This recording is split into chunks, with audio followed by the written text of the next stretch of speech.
everyone, and welcome back to Dragons and Spaceships. I am your host, Brandi, and today we are stepping out of our usual world of dragons and galaxies and magical portals and straight into an office romance that has all of the drama.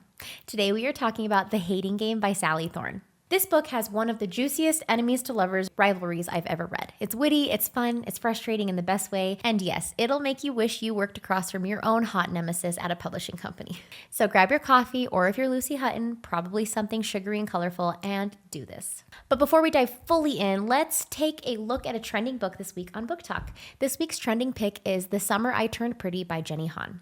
The start of a beloved YA romance series perfect for fans of To All the Boys I Loved Before and The Kissing Booth, Belly has always measured her life in summers where every magical moment happens between June and August, especially with the boys she's grown up with. Now, this story is lighting up screens as a blockbuster Prime Video series, and viewers everywhere are obsessed with Belly's summer dilemma. Who will she choose? It's a slow burn romance full of heart, humor, and unforgettable highs and heartbreaks of first love. Have you watched the show? What do you think of this book? Should we cover it soon? I think I might. But okay, let's go back to our book. Here's the setup. Lucy and Joshua. They are executive assistants or two CEOs of a publishing company. Their desks face each other and they despise each other. Like, we're talking Olympic level passive aggressive moves here. They play the starting game. They play the HR game. Their entire workday is basically just finding new ways to annoy each other. But then, plot twist, there's a promotion on the line and they both want it. Suddenly the stakes are high and the games are just even getting juicier.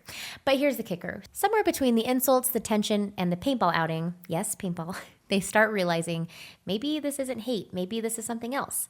You can probably guess where this is going, but trust me, the ride is so worth it. But let's talk about Lucy first. She's bright, quirky, and she dresses like a rainbow exploded in her closet. But behind all the sunshine, she's insecure and she really just wants to be seen and valued. Then there's Joshua, Mr. Tall, Dark, and Spreadsheet. He's meticulous, serious, and looks like he hasn't cracked a smile since preschool. But once you peel back all that armor, he's vulnerable, he's got family baggage, and yeah, he's way softer than he lets on. The supporting cast is great too. Helen, one of the co-CEOs, kind of plays mentor. Danny, Lucy's friend, maybe sort of love interest, adds some contrast, but let's be real. The story is all about Lucy and Joshua's banter and chemistry. And speaking of chemistry, their desks facing each other was basically emotional torture. Like, imagine having to work 8 hours a day with your sworn enemy, and he also happens to look like he walked out of a GQ cover. Tragic. Now, what makes The Hating Game stand out isn't just the snarky banter, it's the deeper stuff under all of that flirting. This book is basically a love letter to the enemies to lovers trope. It asks, are you really fighting or are you just in denial about your attraction? The games that they play are more than silly competitions. They are metaphors. Every time they lock eyes in a staring contest or try to one-up each other, they're actually peeling back layers of who they really are. And then there's vulnerability. Lucy wants validation. Joshua craves control. Both of them are scared to be seen for who they really are, which is why when they finally start opening up, sharing fears and dreams, even family struggles, it hits so much harder. And can we just pause for this line? I have a theory hating someone feels disturbingly similar to being in love with them. Boom. That's the book right there. But now let's get into some of the things readers love to argue about.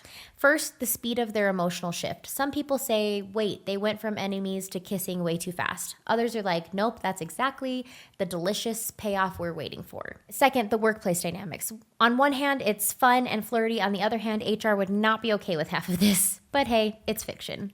And third, the ending. We know they choose love, but the promotion, their careers, kind of left hanging. Some readers love that. It's romantic. Others wish we would have gotten more closure. What did you think? Was this office romance swoon-worthy, or was it just one giant HR complaint form waiting to happen? But now, quick spotlight on the author. Sally Thorne nailed it with this debut. It was so successful, it got a movie adaptation starring Lucy Hale and Austin Stowell. If you've seen it, you know it captures some of that banter, but like most book-to-movie adaptations, opinions are mixed. Sally's also written 99% Mine and Second First Impressions, but The Hating Game is definitely the one that put her on the map. So here's the bottom line. The Hating Game is funny, it's sharp, it's romantic, and it proves that sometimes the line between love and hate is so thin you could file paperwork on it. But up next on our books to put on our radar, we've got Empire of Blood, We Who Will Die by Stasia Stark, the first book in a highly anticipated new series expected to release December 30th, 2025. Set in a Roman-inspired world ruled by ruthless vampires, the slow burn romantasy follows Arvel, a young woman fighting for her brother's survival in the Deadly Thorn District. When she makes a magically binding vow to assassinate the Emperor, she's forced into Sundering, a brutal arena where only the strongest survive. Along the way, she must navigate dangerous alliances with two vampires whose motives are impossible to read, including the Emperor's sadistic son, Rorik. Packed with combat, magic, and dark intrigue, Empire of Blood promises to be an epic adventure for fans of Carissa Broadbent, Jasmine Mass, and Rebecca Yarros. So stay tuned for that one this December. Well, that's it for today's episode of Dragons and Spaceships. If you haven't read The Hating Game, I highly recommend picking it up. And if you have, let me know your favorite game they play. Was it the staring game, the HR game, or just the game of pretending they didn't like each other when it was obvious to literally everyone else? Thanks for hanging out with me today. Follow the show, share it with your bookish friends, and as always, until next time, happy reading, stay curious, and maybe your TBR pile never stop growing.